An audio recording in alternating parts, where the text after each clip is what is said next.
Hello hi നമസ്കാരം. കേരള രാഷ്ട്രീയത്തിൽ സംഭവിക്കുന്ന പ്രധാനപ്പെട്ട വിഷയങ്ങളെക്കുറിച്ചുള്ള നമ്മുടെ ഒരു പെർസ്പെക്റ്റീവൊക്കെ അവതരിപ്പിക്കുന്ന ഒരു വീഡിയോ സീരീസ് നമ്മൾ സ്റ്റാർട്ട് ചെയ്തിട്ടുണ്ടായിരുന്നു.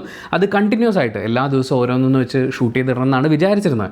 പക്ഷേ കഴിഞ്ഞൊരാഴ്ച നമ്മൾ നോക്കുകയാണെങ്കിൽ വളരെ പ്രധാനപ്പെട്ട ചില റിലീസുകൾ സംഭവിച്ചു. അപ്പോൾ ആ റിലീസുകളും സിനിമ റിവ്യൂസ് എന്നൊക്കെ പറയുന്നത് നമ്മുടെ ഒരു മെയിൻ ബ്രെഡ് ആൻഡ് ബട്ടർ ആയിട്ടുള്ള കാര്യമാണ്. അത് നമ്മൾ ചെയ്യണം. അതിൻ്റെ കൂടെ മൂവി റിവ്യൂസിനെതിരെ അല്ലെങ്കിൽ റിവ്യൂവേഴ്സിനെതിരെയുള്ള അറ്റാക്കുകൾ സംഭവിച്ച, വെളിവില്ലാത്ത ആരോപണങ്ങൾ സംഭവിച്ച, അതിനുശേഷം ഞങ്ങൾ അങ്ങനെയാക്കും ഇങ്ങനെയാക്കും എന്നൊക്കെ പറഞ്ഞ് ഒരു സെൻസും ഇല്ലാത്ത ചില പത്രസമ്മേളനങ്ങൾ സംഭവിച്ച ഒരാഴ്ചയാണ് കടന്നു പോകുന്നത്. അപ്പോൾ ആ വിഷയങ്ങളിൽ നമ്മൾ പ്രതികരിച്ചേ പറ്റുള്ളൂ. കാരണം മൂവി റിവ്യൂ ചെയ്യുക എന്ന് പറയുന്നൊരു കാര്യമാണ് നമ്മൾ ചെയ്യുന്നത് മെയിനായിട്ട്. അപ്പോൾ അതിനെതിരെ ഒരു അറ്റാക്ക് ഉണ്ടാകുമ്പോൾ അതിൽ നമ്മുടെ സൈഡ് എന്താണെന്ന് പറയുക, നിയമപരമായി അതിനെ നേരിടാൻ വേണ്ടിയിട്ട് തയ്യാറെടുക്കുക, ഇങ്ങനെയുള്ള കുറേ കാര്യങ്ങൾ ചെയ്യേണ്ടതായിട്ടുണ്ട്. അതിനെക്കുറിച്ചുള്ള അപ്ഡേറ്റുകളൊക്കെ മുൻ വീഡിയോസ് നിങ്ങൾക്ക് ചാനലിൽ സെർച്ച് ചെയ്ത് കഴിഞ്ഞാൽ കാണാൻ പറ്റും. എന്തായാലും ഇങ്ങനെയുള്ള കുറച്ച് സംഭവങ്ങളുണ്ട് കഴിഞ്ഞൊരാഴ്ച കേരള രാഷ്ട്രീയത്തിൽ സംഭവിച്ചിട്ടുള്ള വളരെ പ്രധാനപ്പെട്ട ചില കാര്യങ്ങളെക്കുറിച്ച് നമുക്ക് സംവദിക്കാൻ പറ്റിയിട്ടില്ല. സോ ഈ കഴിഞ്ഞു പോകുന്ന ഒരാഴ്ച കേരളത്തിൽ സംഭവിച്ച വിഷയങ്ങളിൽ എനിക്ക് വളരെ പ്രധാനമെന്ന് തോന്നുന്ന 3 കാര്യങ്ങളാണ് നമ്മൾ ഈ വീഡിയോയിൽ സംസാരിക്കുന്നത്. അതിലൊന്നാമത്തത്, ഹർഷിന എന്ന സ്ത്രീക്ക് ഇവിടെ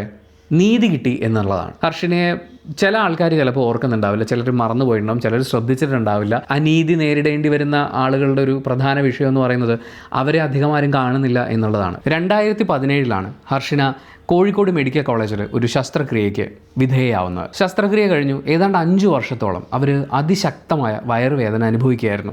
പല ആശുപത്രികളിലായിട്ട് ചികിത്സ തേടി, പക്ഷേ അതിനൊന്നും ഒരു പരിഹാരം ഉണ്ടാവുന്നില്ല. അവസാനം ഒരു സ്വകാര്യ ആശുപത്രി ചെന്ന് അവരൊരു CT സ്കാൻ എടുത്തപ്പോഴാണ് ശസ്ത്രക്രിയയ്ക്ക് ഉപയോഗിക്കുന്ന ഒരു ഉപകരണം 12 സെൻറ്റിമീറ്റർ നീളവും 6 സെൻറ്റിമീറ്റർ വീതിയുമുള്ള അവരുടെ വയറ്റിൽ മറന്നു വെച്ചിരിക്കുകയാണ്. ശസ്ത്രക്രിയയ്ക്ക് ഉപയോഗിക്കുന്ന ഉപകരണം എന്ന് പറയുമ്പോൾ ശസ്ത്രക്രിയയുടെ സമയത്ത് ഡോക്ടർക്ക് പറ്റിയിട്ടുള്ള ഒരു പിഴവാണ്, കോഴിക്കോട് മെഡിക്കൽ കോളേജിൽ സംഭവിച്ചിട്ടുള്ള ഒരു പിഴവാണത്. അതിനുശേഷം ഹർഷിന കോഴിക്കോട് മെഡിക്കൽ കോളേജുമായിട്ട് ബന്ധപ്പെട്ട് അവിടെ പരാതി കൊടുത്തു കഴിഞ്ഞപ്പോൾ അവർ കൈമലർത്തി. അത് വേറെ ഏതെങ്കിലും രീതിയിൽ സംഭവിച്ചായിരിക്കും, നമ്മുടെ ഭാഗത്ത് പിഴവൊന്നും ഉണ്ടായിട്ടില്ല എന്ന്. ഹർഷിന പോലീസ് സ്റ്റേഷനിൽ കംപ്ലയിൻറ്റ് കൊടുത്തു. പോലീസ് അന്വേഷണത്തിൽ അവിടുത്തെ ഡോക്ടേഴ്സിൻ്റെ ഭാഗത്തു നിന്നുണ്ടായ വീഴ്ചയാണെന്ന് കണ്ടെത്തുകയും ചെയ്തു. അതിനുശേഷം 2017 സർജറിക്കിടെ മറന്നുവെച്ച ഉപകരണം 12 സെൻറ്റിമീറ്റർ നീളവും 6 സെൻറ്റിമീറ്റർ വീതിയുമുള്ള ഒരു ഉപകരണം 5 വർഷത്തിനിപ്പുറം അവർ പുറത്തെടുക്കുന്ന സമയത്ത് അത് അവരുടെ മൂത്രസഞ്ചിയിൽ കുത്തി നിൽക്കുകയായിരുന്നു. അതിൻ്റെ ഭാഗമായിട്ട് അവരുടെ മൂത്രസഞ്ചിയിൽ ഒരു മുഴയുണ്ടാകുന്നു. നമ്മളിവിടെ സംസാരിച്ചുകൊണ്ടിരിക്കുന്നത് 3 കുട്ടികളുടെ അമ്മയായ ഒരു സ്ത്രീയെക്കുറിച്ചാണ്. അതെന്തുകൊണ്ട് ഇവിടെ ഒരു വിഷയമാവുന്നു എന്ന് ചോദിച്ചാൽ, നമ്മുടെ ഈ പറയുന്ന സെൻറ്റിമെൻ്റൽ കാര്യങ്ങളെല്ലാം അതിലുണ്ട്. ഒരമ്മ, കുഞ്ഞുങ്ങൾ, അവരിൽ നിന്ന് ആ കുഞ്ഞുങ്ങൾക്ക് കിട്ടേണ്ട ഒരു കെയർ, ഇതിനൊക്കെയാണ് ബാധിക്കുന്നത്. മാത്രമല്ല 3 കുഞ്ഞുങ്ങൾ എന്ന് പറയുന്നത് സ്റ്റേറ്റിൻ്റെ ഉത്തരവാദിത്വമാണ്. അപ്പോൾ അവർക്ക് നന്നായി പ്രൊവൈഡ് ചെയ്യേണ്ട ഒരു അമ്മ ഇത്രയും ശക്തമായ പ്രശ്നങ്ങളിലൂടെ കടന്നു പോവുക എന്ന് പറയുന്നത്, അതൊരു മെഡിക്കൽ കോളേജിൻ്റെ ഭാഗത്തുനിന്ന് ഒരു പിഴവായി ഉണ്ടാവുക എന്ന് പറയുന്നത്, ഗവൺമെൻറ് ശ്രദ്ധിക്കേണ്ട, ഏറ്റവും ശക്തമായ ആക്ഷൻസ് എടുക്കേണ്ട, അവർക്ക് കൃത്യമായ നഷ്ടപരിഹാരം ഉറപ്പാക്കേണ്ട കാര്യമായിരുന്നു. പക്ഷേ ഇതുവരെയും അവർക്ക് ഗവൺമെൻറ്റിൻ്റെ ഭാഗത്തുനിന്ന് നീതി കിട്ടിയിട്ടില്ല. നമ്മുടെ ആരോഗ്യമന്ത്രി പോലും വീണ ജോർജ് അവർ ആ സമയത്ത് നടത്തിയ പത്രസമ്മേളനം ഒക്കെ വലിയ വിവാദമാവുകയാണ് ചെയ്തത്. എന്തായാലും ഇപ്പോൾ VD സതീശൻ മുഖ്യമന്ത്രിയായ ഈ മന്ത്രിസഭയിലെ ആരോഗ്യവകുപ്പ് മന്ത്രി K മുരളീധരൻ, അദ്ദേഹത്തിൻ്റെയും VD സതീശൻ്റെയും ഒക്കെ ശ്രമഫലമായിട്ട് കോഴിക്കോട് മെഡിക്കൽ കോളേജിൽ തന്നെ അവർക്ക് അനീതി നേരിടേണ്ടി വന്ന അതേ മെഡിക്കൽ കോളേജിൽ തന്നെ ശിശു കേന്ദ്രത്തിലെ അറ്റൻഡറായിട്ട് ഹർഷിനയ്ക്കൊരു ജോലി കിട്ടുകയാണ്. അത് അവരാ കഴിഞ്ഞ 5 വർഷം അനുഭവിക്കേണ്ടി വന്ന നരകതുല്യമായ വേദനയ്ക്ക് പകരമാണോ എന്ന് ചോദിച്ചാൽ അല്ല.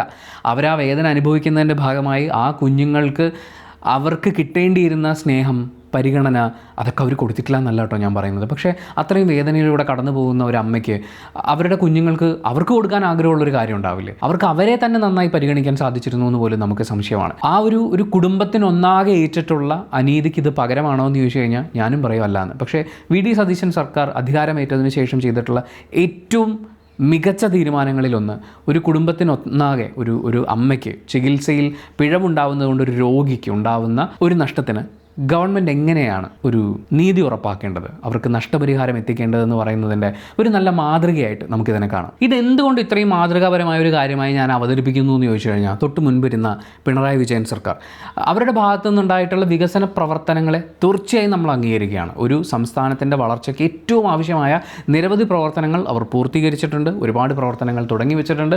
തീർച്ചയായും അതിനൊക്കെ അവരോട് നമ്മൾ കടപ്പെട്ടിരിക്കുന്നു. പക്ഷേ അടിസ്ഥാന ജനവിഭാഗത്തിൻ്റെ, പ്രത്യേകിച്ച് ഗവൺമെൻറ് സംവിധാനങ്ങളിലെ സേവനങ്ങൾ പറ്റുന്ന ആളുകൾക്കുണ്ടാവുന്ന നഷ്ടങ്ങൾ അതുകൂടി ഒരു ജനകീയ സർക്കാരാണെങ്കിൽ അവർ പരിഗണിക്കേണ്ടതാണ്.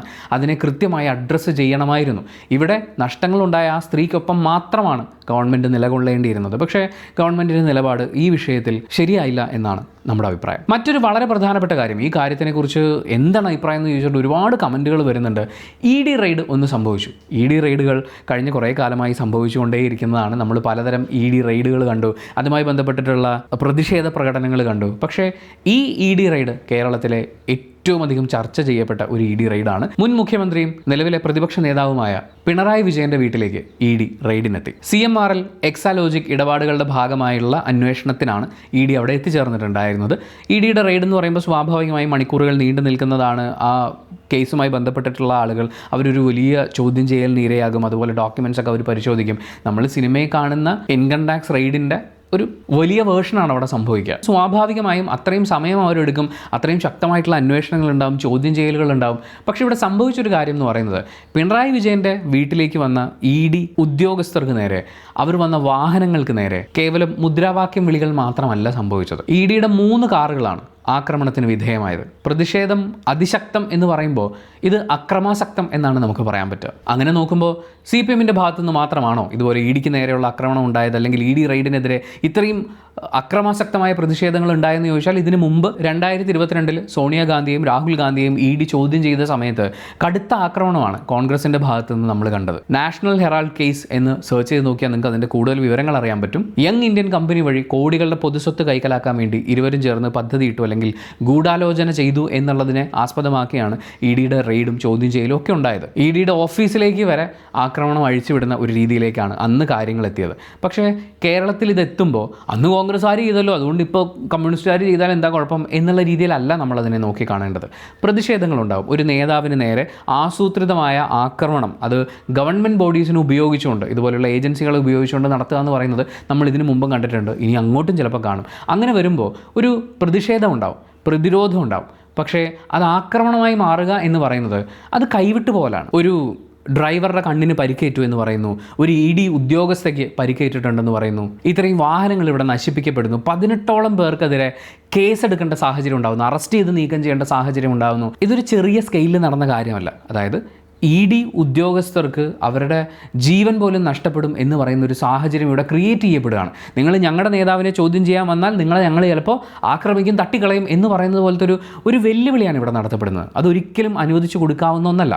അതിന് നേതാക്കളുടെ ഭാഗത്തു നിന്ന് തന്നെ അതിശക്തമായ നടപടി ഉണ്ടാവണമായിരുന്നു. പക്ഷേ നേതാക്കളെയാണ് ആദ്യം അറസ്റ്റ് ചെയ്തുകൊണ്ട് പോകുന്നത് നമ്മൾ കാണുന്നത്. പോലീസിൻ്റെ ഭാഗത്തു നിന്നുള്ള വീഴ്ചയും നമ്മളിവിടെ ചൂണ്ടിക്കാട്ടേണ്ടതാണ്. ഞാൻ വീണ്ടും പറയുന്നു, പ്രതിഷേധങ്ങളും പ്രകടനങ്ങളും ഒക്കെ ഉണ്ടാവണം. അതൊരു ജനാധിപത്യ സംവിധാനത്തിൻ്റെ ബ്യൂട്ടി നമുക്ക് പറയാവുന്ന കാര്യമാണ്. പക്ഷേ അത് അക്രമാസക്തമാകുമ്പോൾ, പൊതുമുതൽ നശിപ്പിക്കപ്പെടുമ്പോൾ, സർക്കാർ ഉദ്യോഗസ്ഥരോ പൊതുജനങ്ങളോ അവരുടെ ജീവനും ആരോഗ്യവും നഷ്ടപ്പെടുന്നു എന്ന് പറയുന്ന ഒരു ഘട്ടത്തിലേക്ക് എത്തുമ്പോൾ നിങ്ങൾ ഈ കാണിക്കുന്നത് വൃത്തികേടാണ്, കലാപമുണ്ടാക്കലാണ്. DGPയുടെ ഒരു റിപ്പോർട്ട് തന്നെ വന്നിരുന്നു, ഒരു കലാപത്തിന് CPM മുതിർന്നു എന്ന്. അതിൻ്റെ ഇടയിൽ ഒരു കാര്യം പറഞ്ഞോട്ടെ, നമ്മൾ നാച്ചുറൽ ലൈറ്റിലാണ് ഷൂട്ട് ചെയ്യുന്നത്. സൂര്യൻ പോവുകയും വരികയും ചെയ്യുന്നതനുസരിച്ച് ലൈറ്റ് കുറയുന്നുണ്ടാവും, ക്ഷമിക്കുക. ഇതിനോടനുബന്ധിച്ച് AA റഹീം നടത്തിയിട്ടുള്ള ഒരു പ്രസ്താവനയുണ്ട്. അതിന് നമ്മൾ AA++ കൊടുക്കേണ്ട ഒരു പ്രസ്താവനയാണെന്നേ ഞാൻ പറയുള്ളൂ. പ്രവർത്തകരുടെ രോഷം അണപൊട്ടി ഒഴുകിയതോടെയാണ് ഈ ആക്രമണം ഉണ്ടായെന്ന്. പ്രവർത്തകരുടെ രോഷമാണെങ്കിലും ആനന്ദ പ്രകടനമാണെങ്കിലും അതിനെയൊക്കെ കൺട്രോൾ ചെയ്യാൻ നേതൃനിരയില്ല എന്നുള്ളതാണ് കമ്മ്യൂണിസ്റ്റ് പാർട്ടി അടക്കം നിലനിൽക്കുന്ന എല്ലാ പാർട്ടികളും നേരിടുന്നൊരു പ്രശ്നം.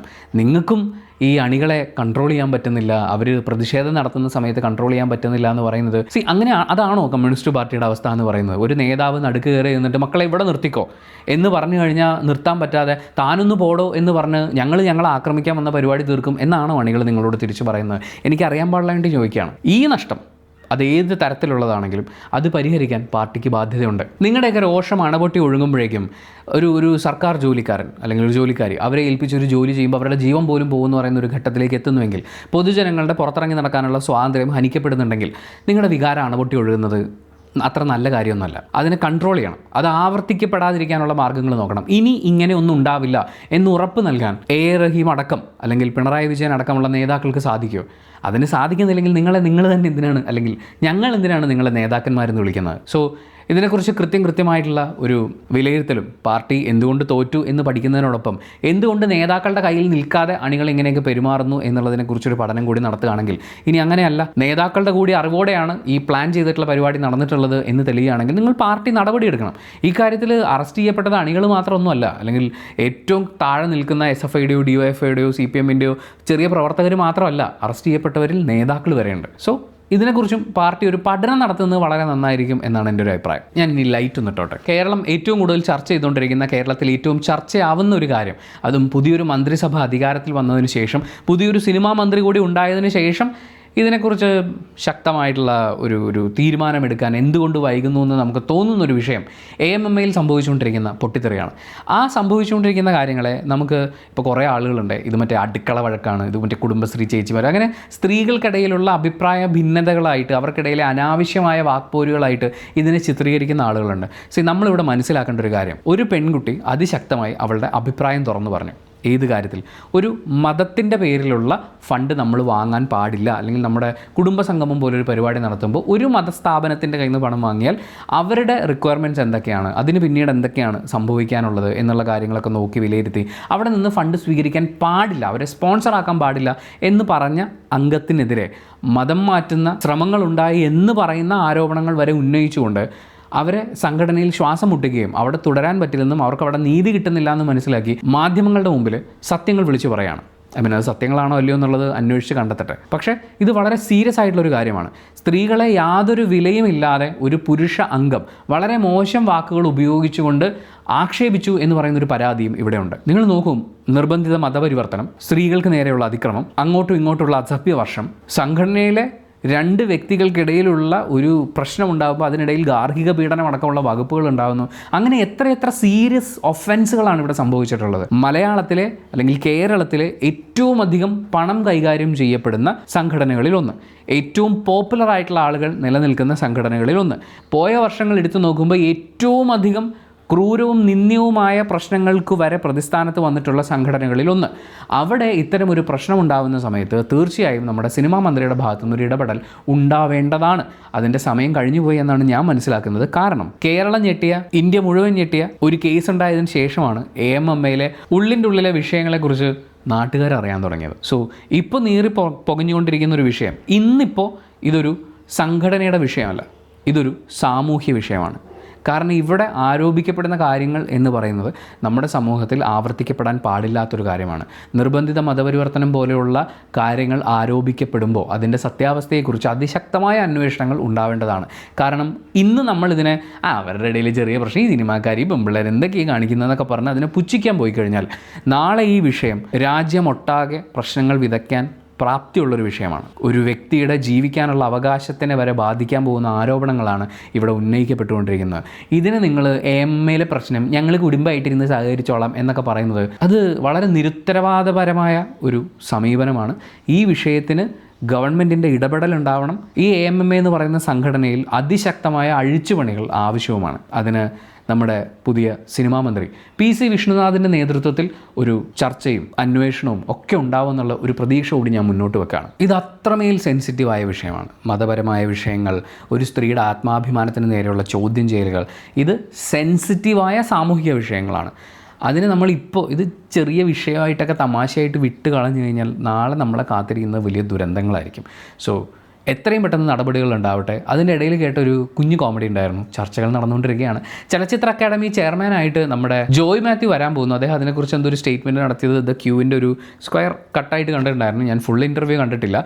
ഈ AMMയിൽ ഒരു പ്രശ്നം ഉണ്ടായപ്പോൾ നിങ്ങൾ ആലോചിക്കണം, സ്ത്രീകൾക്കെതിരായ വിദ്വേഷം, അത് പ്രകടിപ്പിക്കുന്ന രീതി, അതുപോലെ മതപരമായ വിഷയങ്ങളെക്കുറിച്ചുള്ള ആരോപണങ്ങൾ, ഇതൊക്കെ ഉണ്ടായ സമയത്ത് എനിക്കിപ്പോൾ അങ്ങോട്ട് പോകാനേ തോന്നാറില്ല, ഞാനിപ്പോൾ അങ്ങോട്ട് പോകാറില്ല, അത് മുഴുവൻ ഈ അടുക്കള വിഷയം, ഞാൻ പൊളിറ്റിക്കലി ഇൻകറക്റ്റാണ്, പക്ഷേ ഇതൊക്കെ ഞാനൊരു പഴയ മനുഷ്യനല്ലേ എന്നൊക്കെ സംസാരിക്കുന്ന, നിരുത്തരവാദപരമായി വിഷയങ്ങളെ കൈകാര്യം ചെയ്യുന്ന, വിഷയങ്ങളുടെ സീരിയസ്നെസ് മനസ്സിലാക്കാൻ കഴിവില്ലാത്ത, വളരെ പ്രധാനപ്പെട്ട വിഷയമുണ്ടാകുമ്പോൾ അവിടുന്ന് ഒളിച്ചോടാൻ വരെ യാതൊരു മടിയുമില്ലാത്ത, അതെന്തോ വലിയ നേട്ടമായി കൊണ്ട് നടക്കുന്ന ഇത്തരം ഒരാളെ ചലച്ചിത്ര അക്കാദമി പോലെ സിനിമ മേഖലയുമായി ബന്ധപ്പെട്ടിട്ടുള്ള ഇത്രയും പ്രധാനപ്പെട്ട തീരുമാനങ്ങൾ എടുക്കേണ്ട, വലിയ പരിപാടികൾ ഓർഗനൈസ് ചെയ്യേണ്ട ഒരു സംഘടനയുടെ തലപ്പത്തേക്ക് കൊണ്ടിരുത്തുന്നത് ഇൻസെൻസിറ്റീവായ ഒരു തീരുമാനമായി പോകും എന്ന് ഈ വീഡിയോ എങ്ങാനും നമ്മുടെ സിനിമാ മന്ത്രി കാണുകയാണെങ്കിൽ അദ്ദേഹം കൂടി അറിയട്ടെ. ജോയ് മാത്യു ലാസ്റ്റ് വന്ന ഇൻ്റർവ്യൂവിൽ ഇരുന്ന് പറഞ്ഞ കാര്യങ്ങൾ പരിഗണിക്കുമ്പോൾ അങ്ങനെ ഒരാൾക്ക് ചലച്ചിത്ര അക്കാദമി പോലൊരു സ്ഥാപനത്തിൻ്റെ ചെയർമാൻ സ്ഥാനം ഒരു കാരണവശാലും കൊടുക്കാൻ പാടില്ല. PC വിഷ്ണുനാഥിൻ്റെ ഇതുവരെയുള്ള ഇൻ്റർവ്യൂസും മറ്റും കാണുന്ന സമയത്ത് നമുക്ക് ഒരുപാട് പ്രതീക്ഷകളുണ്ടാവും. വളരെ ശക്തമായിട്ടുള്ള തീരുമാനങ്ങൾ എടുക്കാൻ പറ്റുന്ന, എന്നാൽ അതേസമയം ഈ ആർട്ടുമായിട്ടും ലിറ്ററേച്ചറും ഒക്കെ ആയിട്ട് ബന്ധപ്പെട്ട് വളരെ ക്ലോസ് ആയി നിൽക്കുന്ന, ഒരുപാട് പുതിയ ആശയങ്ങളുള്ള, ആഗ്രഹങ്ങളുള്ള ഒരാളായിട്ടാണ് PC വിഷ്ണുനാഥിനെ ഞാൻ നോക്കിക്കാണുന്നത്. അങ്ങനെ ഒരാൾ ഇങ്ങനൊരു തീരുമാനമെടുക്കുക എന്ന് പറയുന്നത് കുറേം കൂടി ആലോചിച്ച് മികച്ച തീരുമാനങ്ങൾ, മികച്ച കാൻഡിഡേറ്റിനൊക്കെ അദ്ദേഹത്തിന് കണ്ടെത്താൻ സാധിക്കട്ടെ, അല്ലെങ്കിൽ അദ്ദേഹത്തിൻ്റെ ടീമിന് കണ്ടെത്താൻ സാധിക്കട്ടെ എന്ന് ആശംസിച്ചുകൊണ്ട് നമ്മൾ ഈ വീഡിയോയുടെ വൈൻഡപ്പ് ചെയ്യാണ്. ഈ വിഷയങ്ങളിൽ നിങ്ങളുടെ അഭിപ്രായങ്ങൾ പരസ്പര ബഹുമാനത്തിന് കോട്ടം തട്ടാത്ത രീതിയിൽ പ്രകടിപ്പിക്കും എന്ന് കരുതിക്കൊണ്ട് thank you so much for watching this video. ഇഷ്ടപ്പെട്ടാൽ ലൈക്ക് ചെയ്യുക, കമൻറ്റ് ചെയ്യുക, ഷെയർ ചെയ്യുക, സബ്സ്ക്രൈബ് ചെയ്യുന്ന കാര്യവും ഹൈപ്പ് ചെയ്യുന്ന കാര്യവും പരിഗണിക്കുക.